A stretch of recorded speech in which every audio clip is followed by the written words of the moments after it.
आपकी आज्ञा से मेरे पास कोई रास्ता नहीं बचा भगवान की शरणागति और आश्रित होने के लिए। हमने लगभग सारे भोग भोग लिए हैं और थक भी गया हूँ। अब पिछले नाम जप ही निरंतर प्रयासरत हूँ। महाराज जी, शरणागत और आश्रित होने का मतलब क्या है और मुझे अब क्या करना चाहिए? आप कह रहे हैं कि आप एयरफोर्स में हैं। ये तो बहुत बड़ी बात है कि कोई भोग भोग कर थक गया हो। नहीं तो तृष्णा पापिनी ऐसी है, थोड़ी देर लगता है कि अब नहीं चाहिए, लेकिन फिर चाहिए ऐसा बार बार, लेकिन स्थायी ना चाहिए। अब ये बात आप देख लीजिए, ऐसा है। ऐसा है प्रभु, बार बार वही विचार, तो भोग भोगने की इच्छा, फिर चिंतन, फिर जब भोग भोगने की क्रिया, फिर उसके बाद भोग भोगने के बाद जलन। हाँ, बिल्कुल बिल्कुल ठीक बात है। तो इससे अब बचना चाहते हैं। Yes sir. हाँ, तो भगवान की शरणागति, अंदर से भगवान को पुकारो कि हे नाथ, हे करुणामय, अब मैं अपने जीवन का भार आपके चरणों में समर्पित करता हूँ। और 3 काम करो, भगवान का चरणामृत, भगवान का नामामृत, भगवान का लीलामृत, 3 का पान करो, ठीक हो जाओगे। भगवान का नाम जप करो तो नामामृत हो गया। और जब आप महीने 2 महीने में समय मिले तो बिहारी जी, राधा वल्लभ जी, इनका चरणामृत ले लो और एक शीशी में रख लो और उसमें पानी मिलाते रहो तो सालों चरणामृत वो चलेगा। रोज 1 ढक्कन चरणामृत लो। भगवान का चरणामृत, भगवान का नामामृत और लीलामृत, भगवान के चरित्र सुनो। संत महापुरुष गाते रहते हैं तो सत्संग सुनो, भगवान के चरित्रों का स्वयं गायन करो। जैसे श्रीमद् भागवत है तो 10वें स्कंद भगवान की लीला चरित्र से भरा पड़ा है। जैसे रामचरितमानस है, भगवान श्री राम का पावन चरित्र है। और भागवत में 10 अवतार के चरित्र हैं। तो भगवान के चरित्रों का जो गायन है वो हमारे हृदय को बहुत जल्दी पवित्र करता है। तो स्वयं भागवत 1-2 अध्याय पढ़ो, रोज चरणामृत पियो और रोज नाम जप करो। और हर समय ये चिंतन रखे कि अब मैंने वृंदावन में बैठकर संत के सामने अपने आप को भगवान के हवाले कर दिया, अब मेरा जीवन भगवान की शरण में है। यहीं से शरणागत प्रारंभ होती है। जब हनुमान जी मिले तो विभीषण जी को भरोसा हो गया कि मैं भगवान की शरण में हूँ। अब मोहि भा भरोस हनुमंता, हे हनुमान, अब मुझे भरोसा हो गया। क्योंकि अगर आप मिले तो इसका मतलब भगवान की हम पर कृपा है। बिनु हरि कृपा मिले नहीं संता। यदि भगवान की कृपा ना हुई होती तो आप जैसे महापुरुष ना मिलते। तो शरणागति संत मिलन से होती है। तो आज से आप अपने को भगवान की शरण में मानो और खूब नाम जप करो, भगवान का चरित्र सुनो, भगवान का चरणामृत पियो। ठीक है, कोई गलत आचरण अब मत करना, क्योंकि भगवान के भक्त के द्वारा भगवान के विरुद्ध आचरण नहीं होता। अगर विरुद्ध आचरण करोगे तो हमारी बात का रंग ही नहीं चढ़ेगा आपके ऊपर, और बात का रंग चढ़ गया तो फिर उसका रंग नहीं चढ़ेगा। मतलब केवल धोखा है, केवल धोखा। एक मन का जाल है जो हमें चिंतन में फंसाता है और कहता है इसमें सुख है, और जब हम भोगते हैं तो जैसा चिंतन में सुख मिला था वैसा मिला नहीं। फिर लगता है अब इस प्रक्रिया से भोगेंगे, अब इस शरीर को भोगेंगे, अब इस वस्तु को भोगेंगे। ऐसे भ्रम में पूरा जीवन नष्ट हो जाता है और कभी हमें भोगा आनंद से जो हमें आनंद चाहिए वो नहीं मिल पाता। वो भगवान में ही आनंद मिलेगा। पर मन जो है वो चिंतन के द्वारा हमको गिराता है। क्रिया में उतना सुख नहीं है, चिंतन में सुख है। जब हम किसी गलत क्रिया का चिंतन करते हैं तो आवेश आता है, हम ऐसा करेंगे। तो अब जब उसको भोगते हैं तो वो आवेश मिलता नहीं, वो सुख मिलता नहीं, क्योंकि मन को सुख चाहिए और मन को सच्चिदानंद सुख चाहिए, मन को नित्य निरंतर सुख चाहिए, और वो भोगों में है नहीं। तो इसलिए अनेक जन्म व्यतीत हो गए भोगते भोगते, लेकिन आज तक कभी हमें तृप्ति नहीं हुई। हमारा रुपये के प्रति जो लगाव है उससे विषय मिलते हैं इसलिए लगाव है, विषयों के प्रति जो लगाव है मुझे सुख मिलता है इसलिए लगाव है, और जो सुख के प्रति लगाव है वो हम भगवान के अंश हैं इसलिए। ईश्वर अंश जीव अविनाशी चेतन अमल सहज सुख राशि। पर गलत जगह सुख ढूंढ रहे हैं। सुख भगवान में, भ्रम संसार में।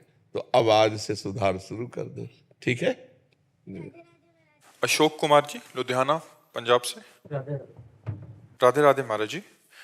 तुलसी मेरे राम को रीझ जपो या खींच, भोम पड़े जाए सभी, उल्टा सभी सीधा बीज। अर्थात जब इतना सरल ढंग मार्ग स्वामी तुलसीदास जी ने बताया हो तो हमें इतना दुर्लभ मार्ग क्यों बताया जाता है, कौन सा या किस दुर्लभ? प्रकार के साधक के लिए स्वामी। कौन सा दुर्लभ? प्रपंच से चित्त हटाकर प्रभु में जोड़ना है। चाहे दुश्मन मान के भजो, चाहे स्वामी मान के भजो, चाहे प्रीतम मान के। दुश्मन मानो तो कंस और शिशुपाल की तरह, रात दिन रावण की तरह, रात दिन भगवदाकार वृत्ति केवल वैर से, अंतिम समय तक कहाँ राम रन तो पचारी। खिलवाड़ समझते हो भगवान में चित्त जोड़ना? कि इतना सहज जोड़ के तो दिखाओ, बहादुर हो तो। फिर ऐसे कैसे केवल बात पकड़ के प्रश्न थोड़ी बनता है। चित्त को जोड़ के दिखाओ 2-4 घंटे सच्चिदानंद प्रभु में। बहरे से जोड़ो, कामे से जोड़ो, प्रेम से जोड़ो, जोड़ के तो दिखाओ।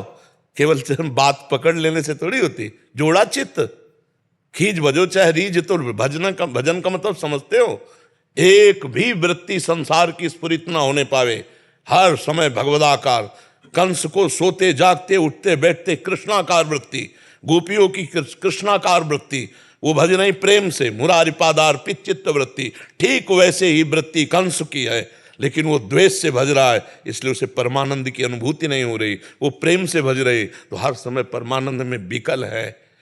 भगवान का चिंतन निरंतर करना, चाहे श्री सुखदेव जी कहते हैं, काम से, क्रोध से, द्वेष से, रिश्तेदारी से, नातेदारी से वृत्तियां सच्चिदानंद भगवान में जुड़ती हैं, इसलिए वो सच्चिदानंद स्वरूप हो जाता है। जोड़ के देखो, वृत्तियां जोड़ के देखो। जैसे कहा जाता है कि बड़ा दुर्लभ, जो आप शब्द बोले दुर्लभ, तो जोड़ के देखो ना, बहादुर हो तो। मनुष्य जीवन मिला इसीलिए, साधन धाम मोक्ष कर द्वारा। तो जोड़ो अपनी वृत्तियां, एक एक वृत्तियों को समेट कर सच्चिदानंद भगवान में स्थित कर दो, फिर प्रश्न का उत्तर अपने आप समझ में आ जाएगा। वृत्तियों को जोड़ना भाई इतना कठिन है कि हिमालय को उठा लेना सहज हो जा सकता है, लेकिन वृत्तियों को जोड़ना बहुत कठिन है। एक सेकंड में काममयी वृत्ति, एक सेकंड में लोभमयी वृत्ति, ऐसे ऐसे तरंगायमान हो रहे हैं साधक, जो लगे हैं वास्तविक, हार रहे हैं बार बार प्रभु को पुकार, जो ईमानदारी से लगे हैं, जो बैलेंस बनाए ना भोगों का, उनको कोई परेशानी नहीं है। जब जो रसेंद्री जनेंद्री के भोग की मांग हुई, वो भोग लिया, उनको क्या परेशानी? परेशानी उनको है जिन्होंने अंतर्मुखता में आकर इंद्रियों की गुलामी और मन की गुलामी से मुक्त होने की ठानी है, उनकी बात है। अभी अंतर्मुख में बैठ के कभी युद्ध हुआ है क्या तुम्हारा? अभी नहीं हुआ। तो इसीलिए जिनका युद्ध हुआ वो कह रहे बहुत कठिन, त्राहिमाम, हार गया नाथ में, हार गया। ऐसे खिलवाड़ समझते हो परमार्थ को? हाँ, गुरु कृपा पात्र है और कदम पे कदम मिला के चल रहा, उसके लिए खिलवाड़ हो जाएगा। गुरु प्रसन्न साहबन कूला, सतमार्ग में जब ठान लिया तो मृत्यु का भी भय नहीं रहता। तो इससे बढ़कर और कौन सी व्यथा हो सकती? नहीं तो जिस समय व्यथा प्रकट करते ना, प्रवचन कर लेना, सुन लेना, बोल लेना, ये सब सहज है। लेकिन जिस समय व्यथा मंथन करके इंद्रियां और काम हृदय में, तो अच्छे अच्छे ढेर हो जाते हैं। इसलिए भगवान ने लिखा, यम ही न व्यथ्यन्ते ते पुरुषम पुरुषर्षभ सम दुखा सुखाधीरम स्वमृतत्वाय कल्पते। जो व्यथित नहीं होता, कहने की बात अलग है भाई, उस व्यथा में जिस समय स्थिति होती है, वेग, काम का वेग, क्रोध का वेग, वाणी का वेग, उदर का वेग, ये सब वेग हैं। उस समय सब प्रवचन भूल जाते हैं, अच्छे अच्छे मुंह भरा गिरते हैं। बचते वही है जे राखे रघुवीर, ते उबरे तिहु कालम हो। जो भगवान की शरण में त्राहिमाम और भजन परायण है, भगवान उनको बचाते हैं। समझ पा रहे हो भाई? हाँ, संतों ने जो बात कही है वो बहुत सोच समझ के कही है। कटाक्ष रूप में जैसे बोले ले, तभी तो फिर हमारे शब्द है कि बहादुर हो, भगवान के अंश हो, जन्म हुआ है, जोड़ के देखो चित्त, पूरा जीवन उसी में अपने लोग जब लगा दिए ना, तो आज भी ऐसे ही है। हमारी बस नहीं, आप पकड़े हो तो मैं ले, आप छोड़ दे तो मैं ले, हमारी सत्ता ही नहीं है, हमारा अस्तित्व ही नहीं है। जैसे हमसे पूछा जाए कि आपकी साधना, तो बिल्कुल ऐसे है, हमारा कुछ नहीं, आप पकड़े हैं, आप पकड़े हैं तो हमारी सत्ता है, आप छोड़ दें तो अभी कुछ नहीं है, कुछ नहीं, आपसे है सब कुछ, आप ही आप है, मैं कुछ नहीं है। आपकी कृपा, चाहे गुरुदेव की कृपा को, चाहे हरि की कृपा को। बच्चा चित्त जो हाहाकार मचता है, जिस समय जैसी चढ़ाई में खींचकर मन को परमात्मा में लगाने की कोशिश करो, फिसल करके हो जब विषयों की तरफ जाता है, तो जो साधक को पीड़ा होती है वो दूसरा नहीं जान सकता है। देखो, भंडारा खाना, इधर उधर मौज मस्ती, बहुत बढ़िया जीवन है, लेकिन प्रभु के लिए तड़पते हुए आंसू बहाना और चित्त को सदैव के लिए प्रभु के चरणों में समर्पित करना, उस साधक की देखो। हाँ, नारायण हरि भजन में पांचों न सुहात, विषय भोग, निद्रा, हंसी, जगत प्रीति, बहु बात, ये सब अच्छा नहीं लगता। हृदय जलता रहता है। इसी जलन पे प्रभु रीझ करके फिर कृपा की वर्षा करते हैं तो आनंद सिंधु में वो डूबता है। ये ताप है पहला। अनर्थों का नाश इसी ताप से होता है। ये समस्त वासनाओं को निर्मूल करके, भस्म करके ये भगवत प्रेम उदय करता है हृदय में। जो इस ताप को सह गया वही यम ही न व्यथयन्ते थे। इसलिए भगवान कह रहे, मात्रा स्पर्शास्तु कौन्ते शीतोष्ण सुख दुखदा आगमा पाइनो अनित्यास तास तितिक्षस्व भारत। वेग आने पर सह जाए सो महात्मा, चाहे वो पैंट शर्ट में हो चाहे भेष में हो। वेग आने, वेग के बाद तो सब ज्ञान करता है। नहीं, जब वेग आया और वो परास्त हो गया तो पूरा उपदेश दूसरे को दे सकता है, कैसे बचा जाता है। लेकिन जब वेग आया तो ज्ञान कहाँ गया? उस समय ज्ञान, ये पक्का समझ लो बच्चा, प्रवचन करता, प्रवचन बहुत ऐसा कि क्या कहना है, वो ज्ञान उस समय नहीं आएगा जो दूसरे को उपदेश देने के समय आ रहा था ना। अपना जब वेग आया तब क्या वो सही प्रवचन वही कि जब अपने में वेग आए और अपना उपदेश लागू करके इंद्रियों मन को काबू में कर लिया तो फिर प्रवचन ठीक रहा। लेकिन नहीं बच्चा, सभा में तो बोलना अलग बात है, एकांत में जब वेग आता है ना तो बड़े बड़ों को फैला देता है। तभी शिव विरंचिका मोह को है बपुरान अस जिए जानी भजी मायापति भगवान। भगवान रक्षा करे तो एक साधारण भी असाधारण स्थिति को प्राप्त हो जाए, और भगवान से शरणागति ना ले तो फिर वो चाहे जितनी ऊंची गति में जाए, माया एक बार ऐसा प्रश्न करती कि उसे गिरा देती। ब्रह्मा जी भागवत में स्तुति में कहते हैं कि प्रभु हम तो आपके चरणों की शरण में हैं, जो आपके चरणों की शरण में नहीं हुए उनको ऊंची ऊंची स्थितियों में जाके गिरते हुए देखा है, ज्ञानाभिमानियों को। तो औरों की तो बात जाने दो। शिव विरंचिका मोह को है बपुरान, बहुत विचित्र भगवान की माया है। तभी बड़े बड़े लोग कहते हैं बहुत दुर्लभ है भगवत प्राप्ति, बहुत कठिन है भगवत प्राप्ति। क्यों?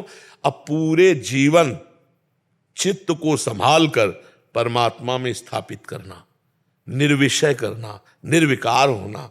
अब निर्विषय और निर्विकार ये वचन संसारिक आदमी क्या जाने, सुन लिया बहुत है। उस साधक से पूछो जो जल रहा है, उसकी जलन को दूसरा क्या जाने। प्यास लगी पानी पी लिए, भूख लगा भोजन पा लिया, वेग आया जैसा जनेन्द्रिय रसेंद्रिय का वैसा निपट लिया। उससे पूछो जो हर इंद्रियों के वेग को सह रहा है, वो अंदर जो ताप है वही तपस्या है। उसी तपस्या से भगवान जीतते, और ये बाहरी तपस्या नहीं, अंदर के ताप को जो सह जाता है। हाँ, तास्तितिक्षस्व भाग। संतों की जब आती कि संतों के लक्षणों की, किन संतों के चरणों की शरण में जाने से या उनकी आसक्ति से मोक्ष पदवी प्राप्त होती, तो भगवान कपिल देव जी के तितिक्षवा पहला कह रहे, तितिक्षवा कारुणिकाहा सुहृदा सर्वदेही नाम। पहला तितिक्षवा माने सहनशील, हर विषय को सह गया, मान अपमान निंदा स्तुति लाभ हानि सुख दुख सबसे। बहुत कठिन है, बात करना अलग बात है, कठिन है बिल्कुल। अंदर कुछ भी फर्क नहीं पड़ना चाहिए, ना हर्ष होना चाहिए ना शोक होना चाहिए, समान भाव से निकलो। खेल समझते हो इसे? चाहे जितना दूसरे को उपदेश करे, जब अपनी बात आती है ना तो स्थिति होगी तो आप डामाडोल नहीं होगे, और स्थिति नहीं होगी तो थोड़ी देर में अपनी असलियत में आ जाओगे और लड़ने लगेगा या आपको प्रताड़ित करने लगेगा। फेल हो गया। स्थिति नहीं है अंदर, केवल बातें हैं। और स्थिति है तो बड़े से बड़े दुख में भी वो विचलित नहीं होगा, बड़े से बड़ी परिस्थिति में विचलित नहीं। यही कठिनता है बच्चा। माँ पिता भाई बंधु पत्नी पुत्र परिवार धन संपत्ति सबका प्यार बटोर के भगवान के चरणों में समर्पित करना कितना कठिन। करके तो देखो। जननी जनक बंद सुत दारा तनु धन धाम सुहृद परिवारा सबकी ममता ताग बटोरी मम पद मन बांध बरटोरी। बहुत कठिन है। बहुत कठिन है। मतलब तुम तो संसार में रह रहे हो, तो तुम क्या जानो कि कठिनता किसे कहते हैं। साधना और साधक वही जान सकता है ऐसा। संत वास्तविक जो मार्ग है या भक्ति का जो मार्ग है, बहुत कठिन मार्ग है। क्या कठिन? सबसे प्यार हटाना है, बस यही कठिन है। भगवान तो अपने थे, हैं, रहेंगे, वो तो आत्मस्वरूप है और है वो। फिर भी हमारी दुर्गति रुक रही क्या? यही छाती में है, हृदय में सबके हृदय अचत विकारी। भजन, निरंतर भगवत स्मृति। अब ये करके देखो तब बात बन जाए। निरंतर भगवत स्मृति। हम कह रहे हैं 1 घंटा केवल हमको ऐसा दो कि कुछ और चिंतन नहीं हो पाएगा, बस करके दिखाओ। 1 घंटा केवल राधा राधा राधा राधा, देख लो फिर कैसा मन तुमको जलाता है। इतने में 1 घंटे में ऐसा व्यतीत कर देगा कि यार बहुत ही कष्ट, और पूरा जीवन साधु अर्पित करता है भगवान में। बहुत कठिन है। नहीं, आप देखो ना, हम आपको बताया ना, सबका प्यार समेटो, बड़ा कठिन है। देखो बाबा जी बन जाने पर देह का प्यार बना रहता है। देह से प्यार थोड़ा कम होता है तो अहम स्थिति बड़ी जोर की हो जाती है।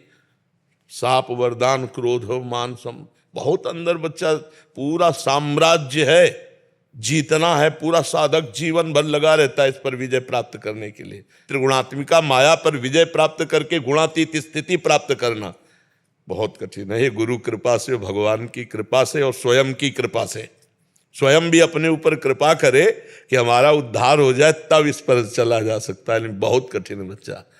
4 कदम चलने के बाद सब मनोरंजन में लग जाते हैं। बहुत चढ़ाई है। अब नहीं लगने देते आप, कहा कुछ मनोरंजन में जाते आ गया। हाँ, तो जो सुनेगा तो नारद सिख जे सुने नर नारी, अवश्य भवन तज होए भिखारी। आप सरिश्चा है सबकी लम, हमारी बात सुनोगे तो ये तो काटेगी ही संसार के राग को। जो सत्संगा सर्वसंगोपहो ही माम, सत्संग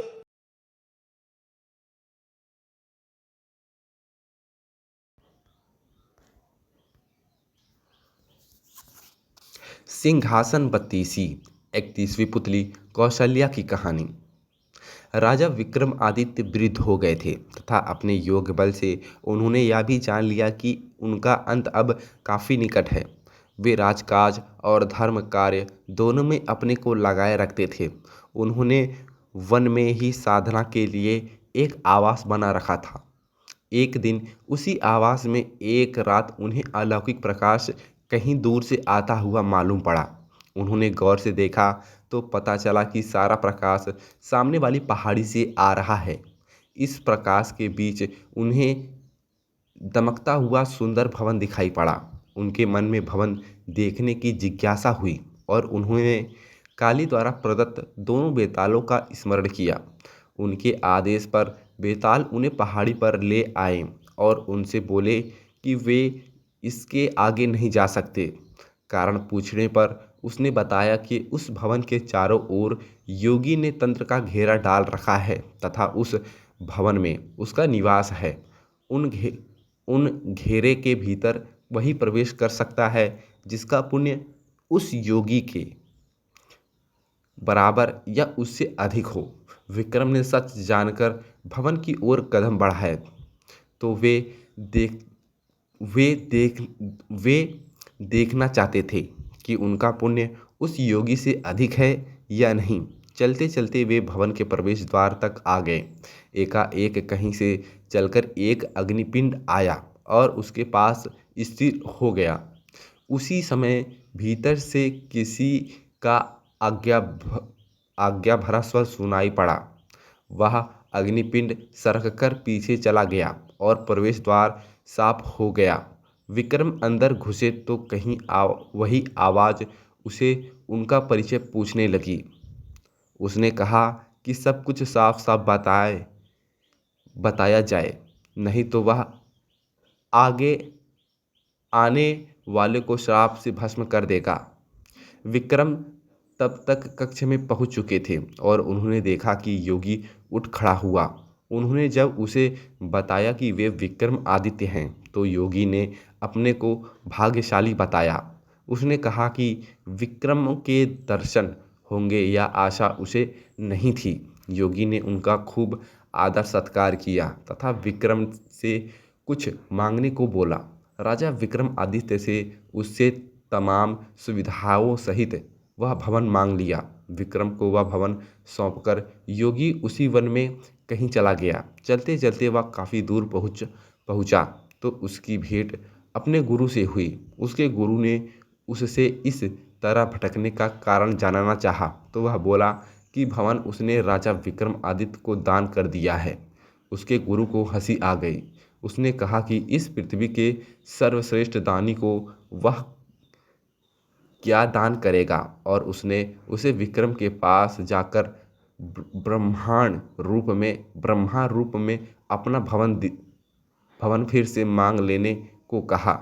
वह वेश बदलकर उस कुटिया में विक्रम से मिला जिसमें वे साधना करते थे। उसने रहने की जगह की याचना की। विक्रम ने उसे अपनी इच्छित जगह मांगने को कहा तो उसने कहा वह भवन मांगा। विक्रम ने मुस्कुराकर कहा कि वह भवन ज्यों का त्यों छोड़कर वे उसी समय आ गए थे। उन्होंने बस उसकी परीक्षा लेने के लिए उससे वह भवन लिया था।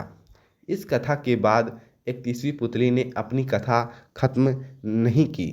वह बोली, राजा विक्रमादित्य भले ही देवताओं से बढ़कर गुण वाले थे और इंद्रदास के अधिकारी माने जाते थे। वे थे जो तो मानव ही मृत्यु लोक में जन्म लिया था, इसलिए एक दिन उन्होंने यह लीला त्याग दी। उनके मरते ही सर्वत्र हाहाकार मच गया। उनकी प्रजा शोककुल होकर रोने लगी। जब उनकी चिता सजी तो उनकी सभी रानियां उस चिता पर सती हो गई। उनकी चिता पर देवताओं ने फूलों की वर्षा की। उनके बाद उनके सबसे बड़े पुत्र को राजा घोषित किया गया। उसका धूमधाम से तिलक हुआ, मगर वह उनके सिंहासन पर नहीं बैठ सकता। उसको पता नहीं चला कि पिता के सिंहासन पर वह क्यों नहीं बैठ सकता। वह उलझन में पड़ा था कि एक दिन स्वप्न में विक्रम खुद आए। उन्होंने पुत्र को उस सिंहासन पर बैठने के लिए पहले देवत्व प्राप्त करने को कहा। उन्होंने उसे कहा कि जिस दिन वह अपने पुण्य प्रताप तथा यश से यह सिंहासन पर बैठने लायक हो जाएगा तो वे खुद उसे स्वप्न में आकर बता देंगे। मगर विक्रम उसके सपने में नहीं आए तो उसे नहीं सूझा कि सिंहासन का क्या किया जाए। पंडितों और विद्वानों के परामर्श पर वह एक दिन पिता का स्मरण करके सोया तो विक्रम सपने में आए। सपने में उन्होंने उससे कहा, उस सिंहासन को जमीन में गड़वा देने के लिए कहा तथा उसे उज्जैन छोड़कर अम्बावती में अपनी नई राजधानी बनाने की सलाह दी। उन्होंने कहा कि जब भी पृथ्वी पर सर्वगुण संपन्न कोई राजा कालांतर में पैदा होगा, यह सिंहासन खुद ब खुद उसके अधिकार में चला जाएगा। पिता के स्वप्न वाले आदेश को मानकर उसने सुबह मजदूरों को बुलाकर एक खूब गहरा गड्ढा खुदवाया तथा उस सिंहासन को उसमें दबवा दिया। वह खुद अम्बावती को नई राजधानी बनाकर शासन करने लगा।